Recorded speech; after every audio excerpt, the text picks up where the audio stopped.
ሰላም ኑ የእግዚአብሔርን ቃል አብረን እናንብብ። የሐዋርያት ሥራ ምዕራፍ 20። ሁከቱም ከቀረ በኋላ ጳውሎስ ደቀ መዛሙርቱን አስመጥቶ መከራቸው። ተሰናብቷቸውም ወደ መቄዶንያ ይሄድ ዘንድ ወጣ። ያንም ሀገር እያለፈ በብዙ ቃል ከመከራቸው በኋላ ወደ ግሪክ ሀገር መጣ። በዚያም 3 ወር ተቀምጦ ወደ ሶሪያ በመርከብ ሊሄድ ባሰበ ጊዜ አይሁድ ሴራ ስላደረጉበት በመቄዶንያ አልፎ ይመለስ ዘንድ ቆረጠ።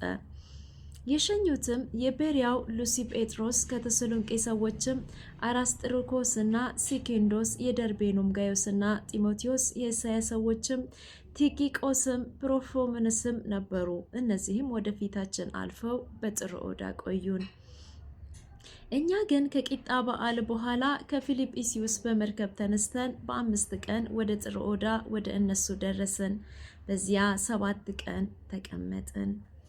ከሳምንቱም በመጀመሪያው ቀን እንጀራ ለመቁረስ ተሰብስበን ሳለን ጳውሎስ በነጋው ሊሄድ ስላሰበ ከእነሱ ጋር ይነጋገር ነበር።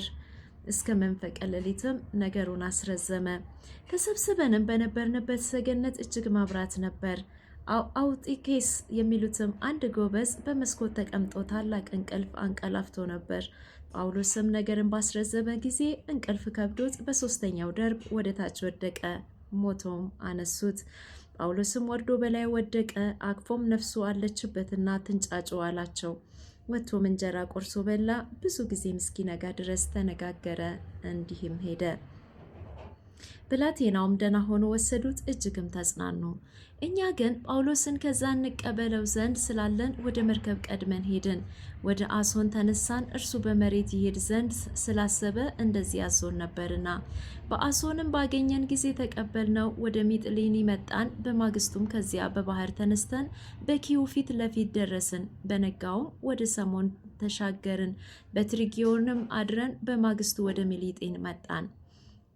ጳውሎስም በዚያ እጅግ እንዳይቀመጥ ኤፌሶንን ይተው ዘንድ ቆርጦ ነበርና ቢቻለውም በዓለ 50 በኢየሩሳሌም ይውል ዘንድ ይቸኩል ነበር። ከሚሊጤንም ወደ ኤፌሶን ልኮ የቤተ ክርስቲያን ሽማግሌዎችን አስጠራቸው። ወደ እርሱም በመጡ ጊዜ እንዲህ አላቸው።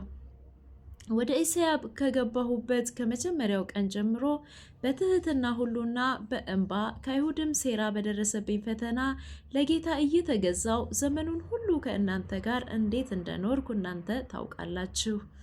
ወደ እግዚአብሔር ዘንድ ንስሐንና በጌታችን በኢየሱስ ክርስቶስ ማመን ለአይሁድም ለግሪክ ሰዎችም እየመሰከርኩ በጉባኤም በየቤታችሁም አወራላችሁና አስተማርኳችሁ እንጂ ከሚጠቅማችሁ ነገር አንዳችስ እንኳ አላስቀረሁባችሁም። አሁንም እነሆ እኔ በመንፈስ ታስሬ ወደ ኢየሩሳሌም እሄዳለሁ። በዚያም የሚያገኘኝ ምን እንደሆነ አላውቅም። ነገር ግን መንፈስ ቅዱስ እስራትና መከራ ይቆይሃል ብሎ በየከተማ ሁሉ ይመሰክርልኛል። ነገር ግን ሩጫዬን ከጌታ ከኢየሱስ የተቀበልኩትን አገልግሎት እርሱም የእግዚአብሔርን ጸጋ ወንጌልን መመስከር እፈጽም ዘንድ ነፍሴ በእኔ ዘንድ እንደማትከብር እንደ ከንቱ ነገር እቆጥራለሁ። አሁንም እነሆ እኔ የእግዚአብሔርን መንግስት እየሰበኩ በመካከላችሁ የዞርኩ ሁላችሁ ከእንግዲህ ወዲህ ፊቴን እንድታዩ አውቃለሁ። ስለዚህ እኔ ከሰው ሁሉ ደም ንጹሕ እንደሆንኩ ዛሬ በዚች ቀን እመሰክርላችኋለሁ።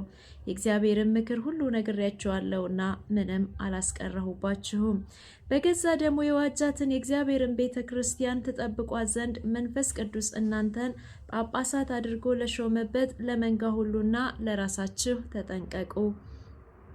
ከሄድኩ በኋላ ለመንጋው የማይራሩ ጨካኞች ተኩላዎች እንዲገቡባችሁ ደቀ መዛሙርትም ወደ ኋላቸው ይስቡ ዘንድ ጠማማ ነገርን የሚናገሩ ሰዎች በመካከላቸው እንዲነሱ እኔ ያውቃለሁ።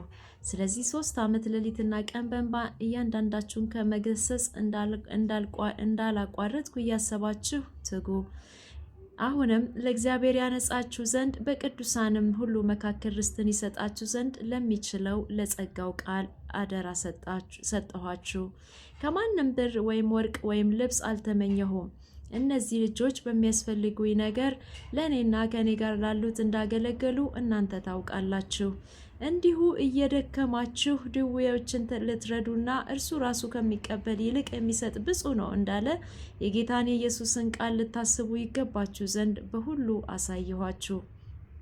ይህን ብሎ ተንበርክኮ ከሁላቸው ጋር ጸለየ። ሁሉም እጅግ አለቀሱ። ጳውሎስንም አንገቱን አቅፎ ይስሙት ነበር።